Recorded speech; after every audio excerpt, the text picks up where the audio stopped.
Good morning, hello, and welcome to This Date in History, aka TDH. This show is all about the events that occurred on this date in years past, both recognized by other historians, but mainly things we personally find intriguing enough for us to bring to you. The sources of this information come from the Smart Device application, Today in History, What Happened Today in History, Historical Calendar, and the website onthisday.com. For links to those sources, the music, and anything else potentially interesting, check the underbar of the description below. Anyway, I am Xander, and you are you. Today is Friday, aka Friday, March 24th, 2023. Let's jump into the history today, shall we? Starting us off in 1379, we have the end of Gelders War victory. Okay. So the end of that specific war and their victory or something. I don't know. That's worded weird. Very small article right there, too. Going to jump on up into 1401. Timur attacked the city of Damascus, the second city of the Mamluk Empire. Though scholar and negotiator Ibn Khaldun's life was spared, the city was sacked and the Umayyad mosque was destroyed. Dang. Yeah, well, it's war, man. We got the Union of the Crowns in 1603. Scottish King James VI, son of Mary, Queen of Scots, became King James I of England in succession to Elizabeth I, thus joining the English and Scottish crowns. Well, alright, look at that. I still think that Scotland should be its own little state, its own country, but yeah, as I said before, because of certain geopolitical reasons right now, that cannot be for the safety of the world, essentially. So, moving on up to 1603, Tokugawa Ieyasu was granted the title of shogun, officially establishing the Tokugawa shogunate, which would rule Japan until 1837. Whoa! So over 200 years. Good job there, adult toy head guy. So then we got 1629, the first game law passed in the American colonies by Virginia. So I wonder if that's like hunting, So, you don't want to hunt all the deer into extinction, because then what do you hunt after that? People? Anyway, 1721, Johann Sebastian Bach dedicated his Brandenburg Concertos to Christian Ludwig, Margrave of Brandenburg-Schwedt. Alright. Moving on up to 1824, we got the first performance of Ludwig von Beethoven's Missa Solemnis in St. Petersburg. Alright, that's of course in Russia. In 1832, Mormon leader Joseph Smith was beaten, tarred, and feathered in Hiram, Ohio. Well, they should have done more. So, in 1853, anti-slavery newspaper The Provincial Freeman was first published in Windsor, Ontario, edited by Samuel Riggold Ward and Mary Ann Shadd Carey, the first black woman publisher in North America. Wow, nice. All the way back in 1853. That's pretty progressive right there. We also have in 1882, German scientist Robert Koch discovered and described the tubercle bacillus, which caused tuberculosis, the Mycobacterium tuberculosis, and established germ theory. Ooh. Wow. Yep, wash your hands, people. We got the Thracio Revolt in 1905, a group of Cretians dedicated to Crete's union with Greece, led by Eleutherios Venizelos, met at the village of Thraso and proclaimed a union in defiance of the great powers. Wow. Greek's history is rather tumultuous. I guess every history is actually tumultuous when you think about it. Moving on up to 1924, we got the first performance of Jean Sibelius' 7th Symphony in C at the Konsertflöjten in Stockholm. Okay. 1927, Cuban chess champion Jose Raul Capablanca won 33-day Grand Chess Tournament. Alright. Well, let's see here. What is this? We got the first religious services telecast in the U.S. occurred on this date in 1930 on W2XBS NYC. And 2 years later, 1932, the first U.S. radio broadcast from a moving train, Bell Baker WABC from MD, Maryland, I think. So, it doesn't stand for midriff. But that's interesting. Who's broadcasting from a moving train? That's, 1934, Dmitri Shostakovich's Suite for Jazz Orchestra No. 1 premiered in Leningrad, Soviet Union. Yep. Right, that's before the Second World War, yeah, 1934. 1939, Wuthering Heights, film based on the Emily Bronte novel, directed by William Wyler and starring Meryl Oberon and Lawrence Oliver, premiered in Los Angeles. All right, cool. Got some sports history. 1941, Glenn Miller began work on his first movie, Sun Valley Serenade, starring Sonja Henie and John Payne for 20th Century Fox. Cool. Got an execution in 1944, Ardeatine Massacre. Nazis led by SS officers Herbert Kappler, Erich Preblick, and Karl Haas executed 335 civilians and political prisoners in occupied Rome in retaliation for the previous day's Via Rasella bombing that killed 33 Germans. Yikes. Eye for an eye, guys, So, well, this is interesting. I think I actually saw a video about this not too long ago, actually. 1944, Royal Air Force rear gunner Nicholas Alchemade survived a jump from his Lancaster bomber 18,000 feet over Germany without a parachute. His fall was broken by pine trees and soft snow, suffered only a sprained leg. You lucky son of a gun. That's not the video I was thinking of. No, it was about someone who, the tail gunner, survived after the tail got shot off the plane, and the plane, I think the plane went down, but the tail gunner, somehow survived the fall within the tail. So, moving on up to 1945, 365 days later, Allied generals Dwight D. Eisenhower, Bernard Montgomery, and Omar Bradley discussed advance in Germany. Yeah, Montgomery would be the last person who should be there, but I guess he needed a third person. And it was like, we can't bring in Patton, because of reasons and political crap. And as soon as politics get into war, everything goes to hell. 1945 as well, Operation Varsity, in the largest one-day airborne operation of all time, British, U.S., and Canadian paratroopers land east of the Rhine in northern Germany. Oh, wow. 2 years later, 1947, John D. Rockefeller Jr. donated New York City East River site to the UN. Oh, okay. So the what would later become the United Nations building, that was donated by Rockefeller. Okay. All right, just more proof that all these elitists and everything's like working hand in hand, and they're all conspiring with each other. And yep. Now, what is this? 1955, the first seagoing oil drill rig placed in service. So. All right, 1955 seagoing oil drill. 1955 seagoing oil drill rig. Let's take a look at this. Images. All right, so this is the very first oil rig. All right, awesome. All right, I always wondered when oil rigs start getting put up, and now I know.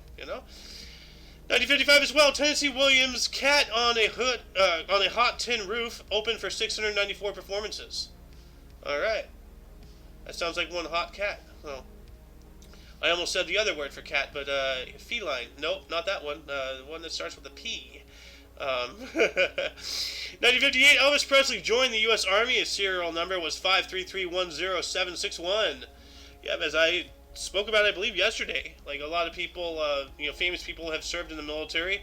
And I'm not talking about, presidents and stuff, who've served before and then became famous. No, I'm talking about, Elvis Presley. There's been a couple baseball players.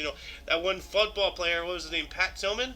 Right? Hold on a second. Pat Tillman. Yes, this guy unfortunately lost his life, fighting, the war on terror in Iraq. But he gave up, an illustrious life, to do what he believed was right. So Pat Tillman, people like him are the true heroes of this world, not just of the United States, of the world. Standing up for what you believe is right, throwing away everything. It's attitudes like that which allowed this country to exist in the beginning. A lot of the founding fathers, people don't realize, they were wealthy. They had a lot to lose, and a lot of them lost a lot, if not all, including family members, marriages, jobs, land, wealth, you name it. People laid down their, everything, beyond their lives for what they believe was right, and to see all of it slowly going into vain, with everything, it's just absolutely disgusting. People have got to start, realizing what people have sacrificed in order for us to have what we have today. So, Moving on up to 1959, the Party of the African Federation, PFA, was launched by Leopold Sédar Senghor and Modibo Keïta. He was a poet and first president of Senegal. Alright. We got 1962, Mick Jagger and Keith Richards performed as Little Blue Boy and Blue Boys. Okay. But does he have the move like Jagger? That's the thing. 1964, the Kennedy $50 was issued. I have a couple of those. So. Then we also have a boxing title fight in 1975. Muhammad Ali technically knocks out Chuck Wepner in 15 rounds for heavyweight boxing title. Yep. 1975 as well, we got a music concert in New Orleans. Rhythm and blues piano player Professor Longhair with the Meters performed a record release party for Paul McCartney and Wings' Venus and Mars aboard the Queen Mary in Long Beach, California. Hey, that's out here. I've been on that ship a couple of times. Got a coup d'etat in 1976. Argentine President Isabel Martinez de Perón was deposed in a military coup headed by Jorge Rafael Videla. We got the Tony Awards in 1977. Lily Tomlin was the first woman to appear solo in a Broadway show in appearing nightly. Special Tony Award of 1977. All right. Got some sports history. 1979, 10 rebounds and 10 assists as the Spartans cruised to a 101-67 by Pennsylvania, Michigan State's Earvin Magic Johnson registered triple-double, 29 points. Well, all right, that's his actual name, Earvin. Magic Johnson's real first name is Earvin. I never, I knew Magic was his actual first name, but I never thought to look at his actual name. Earvin Johnson. Huh. Well, look at that. Anyway, we got cricket history here. 1979, first appearance as Australian cricket captain for Kim Hughes. Cracking, mate. Then we got the Iranian hostage the Iran hostage crisis in 1980. ABC's nightly Iran hostage crisis program renamed Nightline. All right. So, Nightline NBC, there you go. Got some more sports history. 1985, we got the third straight WTA Tour Championship for tennis legend Martina Navratilova. Defeated Helena Sukoga 6-3, 7-5, 6-4 at Madison Square Garden in New York City. Got the 58th Academy Awards in 1986. Out of Africa, William Hurt and Geraldine Page won. All right. 1986, Men's International Professional Tennis Council announced Jimmy Connors' 10-week suspension and $20,000 fine for storming off the court after defaulting against Ivan Lendl at Boca Raton, Florida in February. Wow. Yeah, don't get all pissy, It's just a game. 1987, first Soul Train Music Awards, Janet Jackson, Luther Vandross won. All right. Film and TV history here. 1989, NBC rebroadcasted Mary Martin and Sorrel Richards' 1960 version of Peter Pan for the first time since 1973. So that took, 16 years? Well, hold on a second. 73 to 83 is 10. And then 6 more, so yeah, 16 years. If my math is correct. Maybe I still stupided.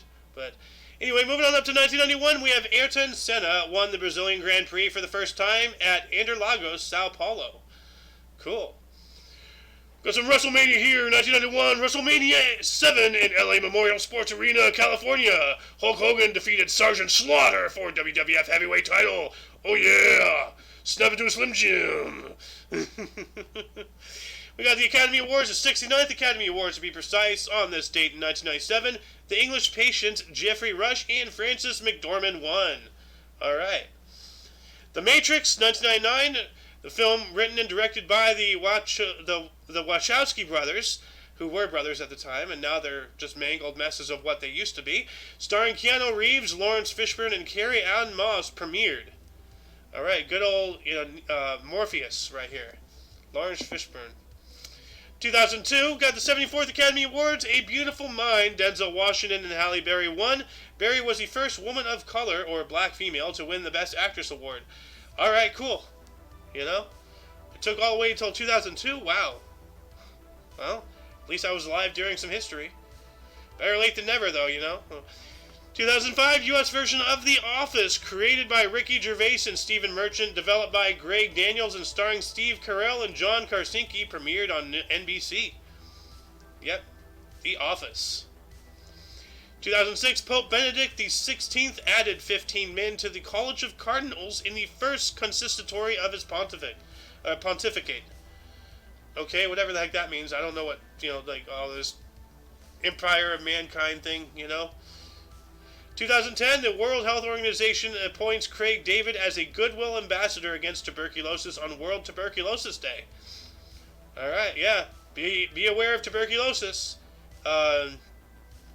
It got Arthur Morgan, never forget. Rest in peace, Arthur Morgan. Moving on up, 2015, NASA's Opportunity rover became the first to complete a Martian marathon. Oh, well, look at that. So 26 whatever miles. So, wow. So, hey, look at that. We got defeated by robots. 2016, Bosnian Serb politician Radovan Krajcek was found guilty of genocide, crimes against humanity, and war crimes during the 1995 Srebrenica massacre and sentenced to 40 years imprisonment. Why is that not execution? Crimes against humanity, genocide. This guy killed people, or ordered that people to be kill people. Well, speaking of people who ordered people to kill people, 2017, U.S. President Donald Trump and Republican Party forced to pull their attempt to repeal Affordable Care Act, aka ACA, aka Obamacare, after internal opposition. Yeah, they really want people to be dependent on big government. So, yep. All this was just a stage and, show and dance in order to garner more support, push people towards Trump to really, that's all Trump is. It's just a false idol. Because what better way to control the people who oppose you than to control the person that they flock to? So keep in mind, someone of his wealth, money, and influence, his power, his public notoriety. If he's not working with the powers that be, he'd get Epstein so quick. So, but nobody ever thinks about that. They just a bunch of NPCs, right, left and right. So, what is this? 2018, U.S. conducts its first ever drone strike against Qaeda militants in southern Libya. All right. Wow, we got a lot of interesting here. 2018 as well. Tens of thousands attended the March of Our Lives rallies held in Washington, D.C. and around the world to protest gun violence. Okay, well, you can protest it all you want. It won't stop unless you're armed. Until people have their own guns, bad people with guns will continue preying on, the people without. That's just the law of the land. That's how nature works. Moving on up to 2020, Indian Prime Minister Narendra Modi ordered a 21-day lockdown for world's second most populous country of 1.3 billion people to deal with Kung Flu. And because of that, 2020 as well, Japan Prime Minister Shinzo Abe, may you rest in peace, announced postponement of Tokyo 2020 Olympic and Paralympic Games until summer of 2021 because of the worldwide Kung Flu pandemic. Yep. Alright, before we move on to the Burst of Death's audience, were there any articles that grabbed your attention more than most? Anything you wish we had elaborated more about?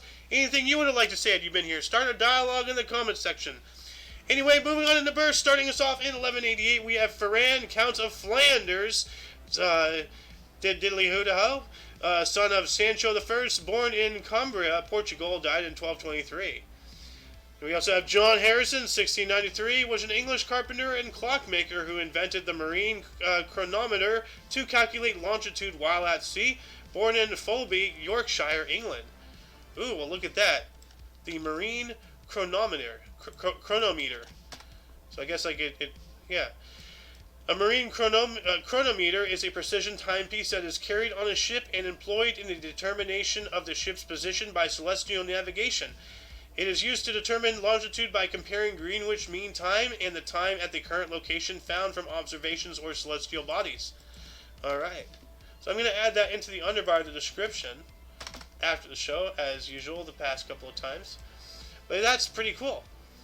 We got Joseph Priestley, 1733, English chemist, theologian, and author who discovered oxygen and carbonated water, born in Bristol, England. Huh. We also have Andrew Mellon, 1855, U.S. banker, Mellon Bank, industrialist, and Secretary of the Treasury from 1921 through 32, born in Pittsburgh, Pennsylvania. Huh. Harry Houdini. That's not his actual name. What was his real name? Eric Weiss. 1874, famous musician and escape artist, born in Budapest, Austria-Hungary. Yep. And he died in 1926, unfortunately, after somebody punched him in the gut. Thomas E. Dewey, 1902, governor of New York and Republican presidential candidate from in 1944 and 1948, born in Owosso, Michigan. Owosso. Owosso? Oh no. Oh God. Why? We got Clyde Barrow, 1909, a U.S. bank robber and outlaw, Bonnie and Clyde, born in Ellis County, Texas. All right, we spoke about Bonnie earlier, and now we get to talk about Clyde. Joseph Barbera, Hanna-Barbera. We talked about Hanna the other day, 1911. U.S. animator and cartoonist Hanna-Barbera, Tom and Jerry, the Flintstones, born in Manhattan, New York, and died in 2006. We also have Dorothy Height. Didn't we just speak about her yesterday? Yeah, 4 days ago. She was her death day. Wow, she died 4 days before her birthday. That's a bummer. Born on this date in 1912, a U.S. civil rights and women's rights activist, National Council of Black Women. Born in Richmond, Virginia. Sorry, that's a word I'm culturally not allowed to say because of the color of my skin. So, yeah. If that's not racist, I don't know what is. 1927, German writer, born in, we got Martin Wessler, he's 96 today, he's a German writer, born in Wasserburg am Bodensee, Bodensee, alright, Bodensee, Sawalio. Steve McQueen, 1930, a U.S. actor called the King of Cool during the 1960s, The Magnificent Seven, and The Great Escape, born in Beech Grove, Indiana. Who else was born on this day? Alan Sugar, he's 76 today, born in 1947, is an English computer manufacturer, Amstrad chairman / part owner, Tottenham Hotspur FC, football club, 1991 through 2001, and television celebrity The Apprentice, born in London, England. Oh, he was on The Apprentice. That's interesting. Also have Pat Bradley, 1951, he's 72 today. He's a U.S. golfer, 6 LPGA major titles, U.S. Open 1981, born in Westford, Massachusetts. Huh, alright. Who else do we have today? The Undertaker. Actual name is Mark William Calloway. 58 today, happy birthday, born on this date in 1965, a U.S. professional wrestler born in Houston, Tejas. Alright. Jim Parsons. Oh, hey, it's Sheldon Cooper. 1973, he's 50 today. Wow, he's older than I thought. A U.S. actor in The Big Bang Theory, born in Houston, Texas. Wow, you're 50 years old and you're talking like this? Wow, you're such a dork. 1974, we have Allison Hennigan, 49 today. A U.S. actress, Buffy the Vampire Slayer, and How I Met Your Mother, born in Washington, D.C. And we got Peyton Manning, 47th birthday today, born on this date in 1976, U.S. NFL quarterback, Super Bowl 2006 and 15, five-time NFL MVP, 14-time Pro Bowl, Indianapolis Colts, and Denver Broncos. Born in New Orleans, Louisiana. Oh, he's a Louisiana man. Oh. Got Jessica Chastain, 46 today, born in 1977, U.S. Academy Award-winning actress, Mama, The Help, and The Eyes of Tammy Faye, and film producer, born in Sacramento, California. Alright. And let's see, moving on into deaths. Starting us off in 809, we have Harun al-Rashid, Caliph of the Abbasid Empire, 786 or 809, died at the age of 44. Alright. Then we got Elizabeth I, 1603, Queen of England and Ireland from 1558 and 1603, and daughter of Henry VIII, and Anne Boleyn, died at the age of 69. Alright. Isn't she the one who killed Mary, Queen of Scots? I think so. We also got John Harrison, 1776, English carpenter and clockmaker who invented the marine chronometer to calculate longitude while at sea at 82. Didn't I just talk about this guy? Yeah. Okay. He was 83 on the dot. So, wow. Born and died on the same date. 83 years apart, of course. But yeah, that's wild. Jules Verne, 1905, French writer known as the father of science fiction, Around the World in 80 Days, died at the age of 77. May you rest in peace. We also have Bernard Montgomery, 1976, first Viscount Alamein, British World War II Field Marshal, African Campaign and D-Day, as well as a World War I officer, died at the age of 88. Yeah, what an imbecile. Must have had his brains, rattled in the trenches. So, we also have Johan Cruyff, 2016, was a Dutch soccer player and coach. Ajax/Barcelona, died at 68. Albert Uderzo, 2020, French cartoonist and scriptwriter, Asterix comic books, died at the age of 92. Yeah. And that shall conclude the show. Once again, you can check the underbar of the description for any links you may find interesting, including but not limited to all things Omni Coalition. For your dose of past events daily, we stream every day at 10 in the morning Pacific Time, which is 11 Mountain, 12 Central, and 1 p.m. Eastern Standard Time. For all of you and all of us, I'm Xander, and you are you, and until you catch us tomorrow, or if you're interested in some, weird, unusual, strange, odd news, notable events, weather, and sports, that's coming up later today at 2 p.m. Pacific Time. Anyway, until you see us next time, until whenever, don't forget to look right and left at every intersection, rate 5 thumbs, and subscribe. Toodles!